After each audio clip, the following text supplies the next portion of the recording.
সুপ্রিয় দর্শক, অনেকদিন হলো পর্দায় দেখা যায়নি জবা সেনগুপ্তকে, কিন্তু 15 জুন থেকে আবারও শুরু হলো আপনাদের প্রিয় সিরিয়াল কে আপন কে পর।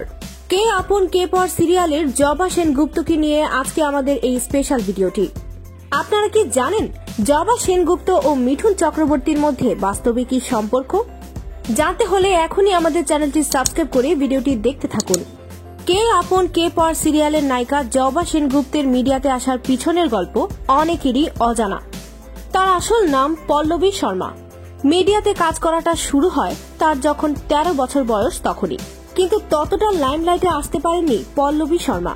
স্টার জলসার একটি টিভি শোতে গেস্ট হিসেবে আসেন মিঠুন চক্রবর্তী, আর সেখানেই দেখা হয় পল্লবী শর্মার সাথে। পল্লবীর অভিনয় দক্ষতা দেখে মিঠুন চক্রবর্তীর দারুণ ভালো লাগে, খুব সুনামও করেন তিনি।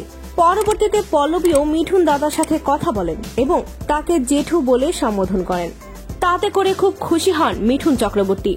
তিনি তার ক্যারিয়ারের জন্য খুব দোয়া করেন এবং অতঃপর যখন কে আপন কে পর সিরিয়ালের কাস্টিং খুঁজছিল স্টার জলসা ও সিরিয়ালের পরিচালক, আর তখনই এই সিরিয়ালে পল্লবীকে কাস্টিং করার জন্য সাজেস্ট করেন মিঠুন চক্রবর্তী। বলা চলে মিঠুন চক্রবর্তীর হাত ধরেই মিডিয়াতে নিজের নাম করেন পল্লবী শর্মা।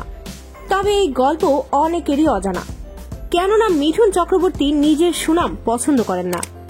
তিনি কারোর জন্য ভালো কাজ করলে তার কাছে ভালো লাগে, তাতেই তিনি খুশি।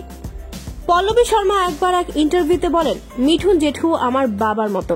তিনি আমাকে অনেক স্নেহ করেন, অনেক ভালোবাসেন। আমি প্রায় সময় তার সাথে দেখা করতে তার বাড়িতে যাই।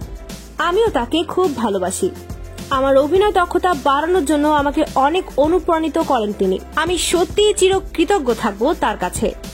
তো প্রিয় দর্শক, মিঠুন দাদা ও জবার সম্পর্কে জেনে কেমন লাগলো জানিয়ে দিন কমেন্ট করে। ভিডিওটি ভালো লাগলে লাইক ও শেয়ার করুন। আমাদের চ্যানেলে নতুন হলে সাবস্ক্রাইব করুন। ধন্যবাদ।